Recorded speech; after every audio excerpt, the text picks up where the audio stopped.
लक्ष लक्ष दिव्यांनी उजळली ही निशा, आनंदाने सजल्या आज दाही दिशा. धनत्रयोदशीच्या सर्वांना मनपूर्वक शुभेच्छा. नमस्कार. आजच्या व्हिडिओमध्ये आपल्याला बघायचं आहे दिवाळीचा दुसरा दिवस म्हणजे धनत्रयोदशीची संपूर्ण माहिती या व्हिडिओमध्ये मी आज तुम्हाला सांगणार आहे. धनत्रयोदशीच्या दिवशी नेमकं काय काय करावं, पूजा कशी करावी, कोणत्या वेळेत करावी, कोणते मंत्र म्हणावे, त्याचबरोबर नैवेद्य काय दाखवायचा आणि त्याचबरोबर धनत्रयोदशीच्या दिवशी जी आपण पूजा मांडणी केली आहे त्याची उत्तर पूजा आपल्याला कशी करायची आहे.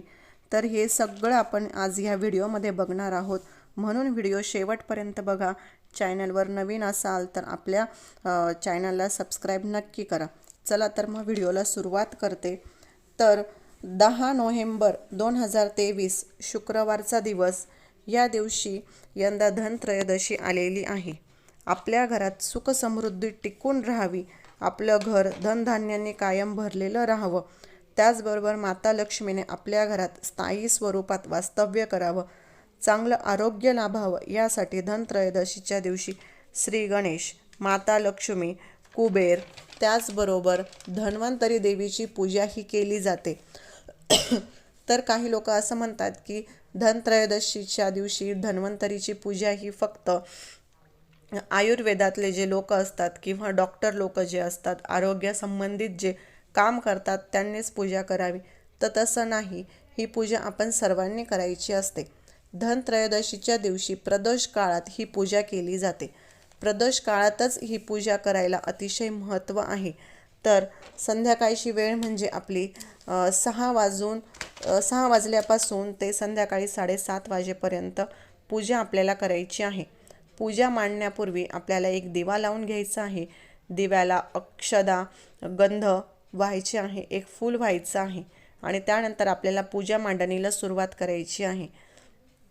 तर पूजा मांडणीसाठी आपल्याला एक पाट किंवा चौरंग लागेल.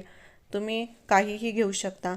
त्यावर लाल रंगाचं एक कापड आपल्याला अंथरून घ्यायचं आहे आणि त्यानंतर आपल्याला मंगल कलशाची स्थापना करायची आहे. कोणत्याही पूजेचा आत्मा म्हणजे मंगल कलश. तर यासाठी आपल्याला एक तांब्या घ्यायचा. तुम्ही तो तांब्याचा पण घेऊ शकता किंवा तुमच्याकडं स्टीलचा असेल तर तो सुद्धा घेऊ शकता.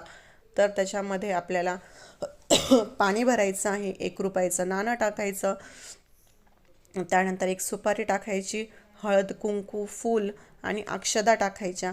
त्याचबरोबर आपल्याला त्या तांब्यावर एक स्वस्तिक काढून घ्यायचं आहे आणि बाजूने रिद्धी-सिद्धीच्या रेषासुद्धा द्यायच्या आहे. त्यानंतर तुम्हाला त्या तांब्यामध्ये 5 पानं लावायचे आहे. ते तुम्ही आंब्याचे लावा किंवा आपले नागलीचे पानं लावले तरीसुद्धा चालेल. आणि त्यावर एक नारळ ठेवायचा आहे आणि त्याच्यावर आपल्याला हळद कुंकूने एक गोल काढून घ्यायचा आहे, एक टिपका तुम्हाला द्यायचा आहे आणि त्या तांब्याखाली आपल्याला तांदळाची रास ही ठेवायची आहे. गोल आकारात ठेवली तरीसुद्धा चालेल आणि त्यावर आपल्याला हा मंगल कलश ठेवून घ्यायचा आहे आणि त्यानंतर गणपतीच्या उजव्या बाजूने हा मंगल कलश येईल अशा पद्धतीने तो आपल्याला पूजेमध्ये तुम्हाला स्थापन करायचा आहे. त्यानंतर पूजेसाठी संकल्प करायचा आहे, आचमनसुद्धा करायचं आहे. संकल्पासाठी आपल्या उजव्या हातावर 3दा पाणी सोडायचं आणि म्हणायचं ओम केशवाय नमः, ओम माधवाय नमः, ओम विष्णवे नमः. त्यानंतर परत 2दा पाणी हातावर घ्यायचं आणि ते प्यायचं आणि म्हणायचं ओम कृष्णाय नमः, ओम गोविंदाय नमः. तर अशा पद्धतीने आपण आचमन व संकल्प दोन्ही गोष्टी करतो. तर त्यानंतर आता धनत्रयोदशीच्या दिवशी त्या देवी देवतांची आपल्याला पूजा करायची आहे. तर ज्या देवी देवतांची आपल्याला पूजा करायची आहे तर त्यांना आपल्याला स्नान घालून घ्यायचं आहे. तुम्ही जर मूर्ती असेल तर स्नान घाला आणि किंवा जर तुमच्याकडे फोटो असेल तर तुम्ही तो फक्त पुसून स्थापन करू शकता.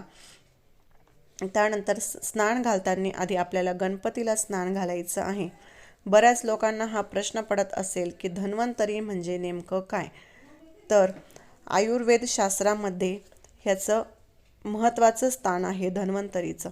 जेव्हा समुद्रमंथन झालं तेव्हा धन्वंतरी देव हातामध्ये एक अमृत कलश घेऊन बाहेर पडले होते.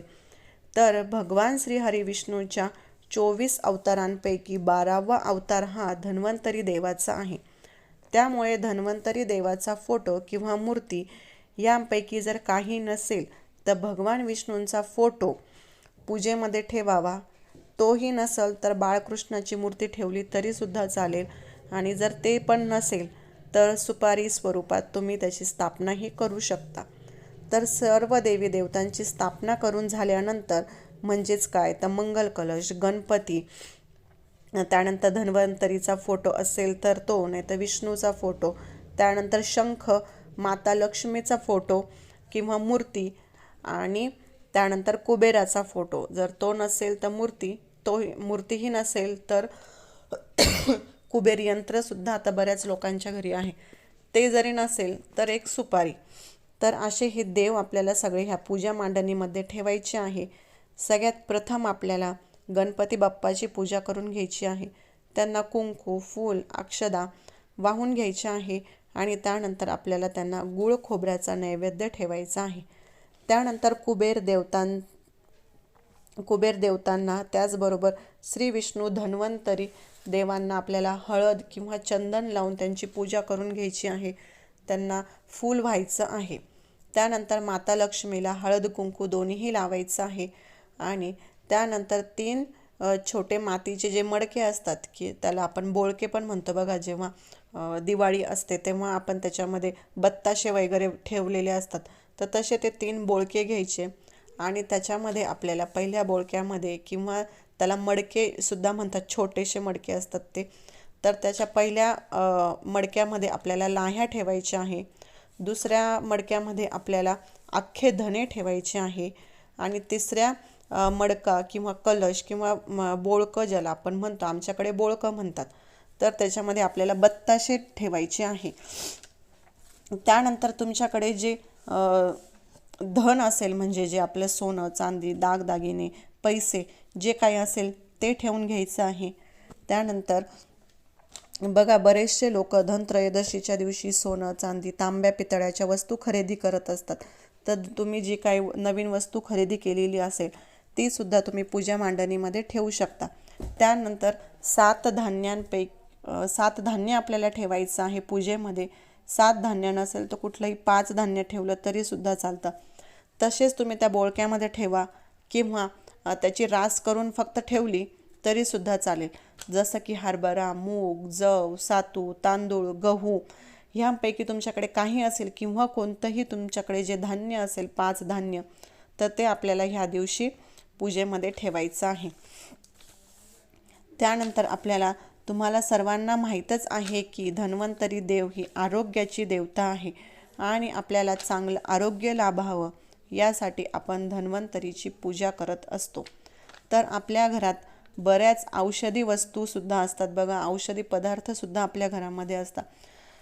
आपण आजारी पडल्यानंतर दवाखान्यात जायच्या आधी आपण थोडी प्रायमरी घरी इलाज करत असतो बघा, जसं की लवंग, तुळशीचे पानं, हळकुंड, विलायची, त्यानंतर लसूण, मिरे, कडुलिंबाचे पानं. तर ह्यासुद्धा वस्तू आपल्याला ह्या दिवशी पूजेमध्ये ठेवायच्या आहे. तर एक डिश घ्या, त्याच्यामध्ये 2 लवंग, 2 मिरी, 1 विलायची, 1 लसूणची पाकळी किंवा पूर्ण 1 कांडी ठेवली तरीसुद्धा चालेल.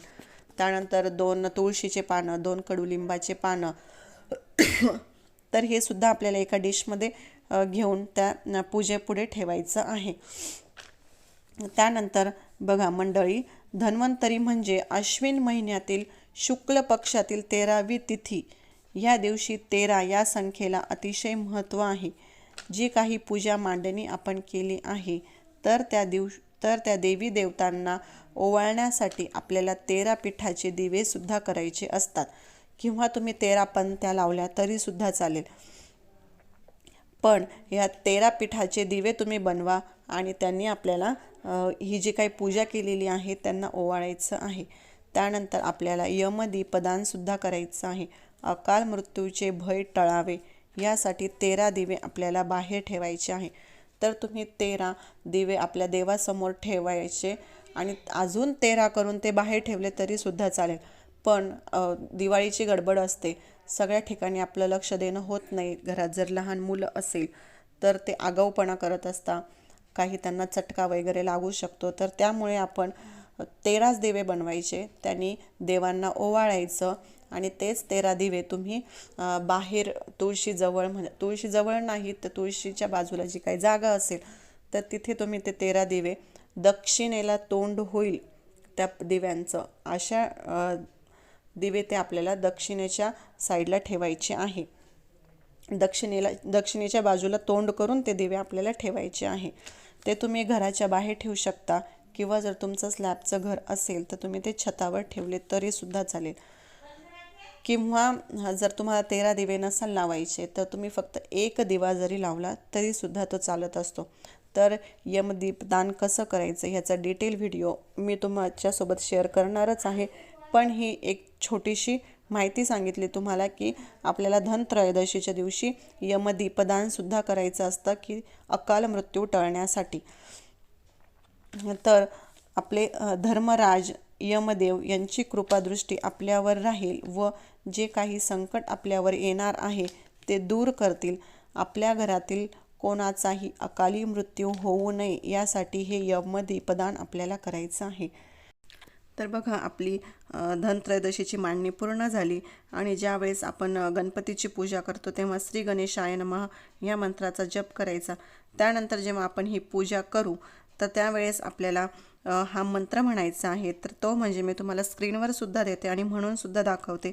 अमृत कलश हस्ताय सर्वभ्य विनाशाय सर्वरोग निवारणाय श्री धन्वंतरी स्वरूप श्री श्री श्री औषधचक्र नारायण नमः. ओम धन्वंतरे नमः. हा मंत्र चांगल्या आरोग्याच्या प्राप्तीसाठी म्हणायचा आहे. ज्यांना म्हणता येणार नाही त्यांनी भगवान श्री हरिविष्णूचा अगदी साधा आणि सोपा मंत्र ओम नमो भगवते वासुदेवाय नमः हा मंत्राचा जप करायचा आहे. तो तुम्ही 11 वेळेस करू शकता किंवा 108 वेळेस केला तरी सुद्धा चालेल. त्यानंतर कुबेर मंत्रसुद्धा या दिवशी आपल्याला म्हणायचा आहे. तर तो असा आहे. तर हा स्क्रीनवर कुबेराचा मंत्र दिलेला आहे. तर तो तुम्ही एका कागदावर लिहून घेऊ शकता आणि तो वाचू शकता. त्यानंतर आपल्याला माता लक्ष्मी आपल्या घरात स्थायी स्वरूपात कायम आपल्या घरात असावी.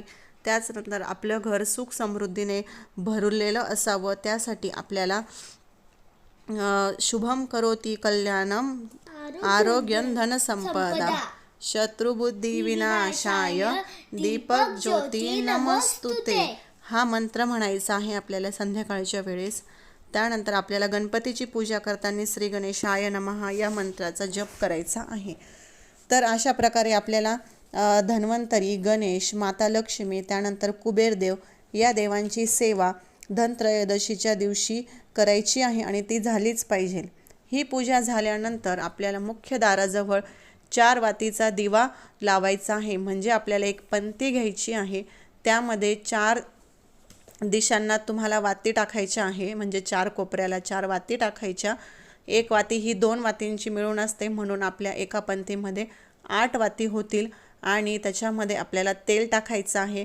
तुम्ही तिळाचं तेल वापरू शकता किंवा जे तुमच्या घरामध्ये अवेलेबल असेल ते तेल टाका आणि हा दिवा आपल्याला म्हणजे ही जी काही पंक्ती आहे ती आपल्याला मुख्य दाराजवळ ठेवायची आहे. तर अकाल मृत्यू टाळण्यासाठी यमदीपदान पण आपल्याला करायचं आहे. हा एक दिवासुद्धा लावायचा आहे आणि या दिवशी आपल्याला धन्वंतरीची पूजासुद्धा करायची आहे. त्यानंतर धनत्रयोदशीच्या पूजेमध्ये पांढऱ्या रंगाच्या मिठाईचा आणि फुलांचा वापर हा महत्त्वाचा असतो. त्यामुळे तुम्ही त्यानुसार सोय म्हणजे पानं फुलं हे आणू शकता आणि मिठाईसुद्धा आणू शकता. त्याचबरोबर या दिवशी आपल्याला जे आपण धनत्रयोदशी ज्याला म्हणतो आपण तर ह्या दिवशी आपल्याला गूळ आणि जे अख्खे धने असतात ह्याचा प्रसाद म्हणून ग्रहण करायचा असतो. तर त्या दिवशी तुम्ही पांढरी मिठाई आणि त्याचबरोबर धने आणि गूळ एकत्र करून ह्याचासुद्धा नैवेद्य दाखवू शकता आणि तेच आपल्याला प्रसाद म्हणून या दिवशी खायचं आहे. त्यानंतर ही पूजा दुसऱ्या दिवशी आपल्याला काढायची असते. सकाळी ती पूजा आपल्याला काढायची आहे दुसऱ्या दिवशी. तर पूजेमध्ये जर काही चूक झाली असेल कळत नकळत तर त्याची क्षमा मागावी. प्रथम आपल्याला मंगल कलश उचलायचा आहे. तो आपल्या माथ्याशी लावायचा आहे आणि तो परत आपल्याला खाली ठेवायचा आहे. त्यानंतर पूजेतील एक साहित्य काढून तुम्ही घेऊ शकता. धान्याचा वापर परत तुम्ही तुमच्या धान्यामध्ये टाकून द्या आणि तो ते धान्य तुम्ही वापरू शकता। त्यानंतर पूजा झाल्यानंतर जसं मी तुम्हाला सांगितलं धने आणि गूळ ह्याचा नैवेद्य आपल्याला खायचा आहे। त्यानंतर लाह्या आणि बत्ताशे हे सुद्धा आपल्याला प्रसाद स्वरूपात खायचं आहे। त्यानंतर कलशातील पाणी आपल्याला नेहमीप्रमाणे झाडाला टाकायचे आहे, तुळशीला घालू नका। त्यानंतर जे आपण एका डिशमध्ये मसाल्याचे पदार्थ जे ठेवले होते त्या एका डब्यात टाका, म्हणजे जे तुमचं मसाल्याचं ज्याच्यात जे सामान आहे ते टाकून द्या आणि त्याचा वापर तुम्ही जेव्हा हवा तेव्हा करा।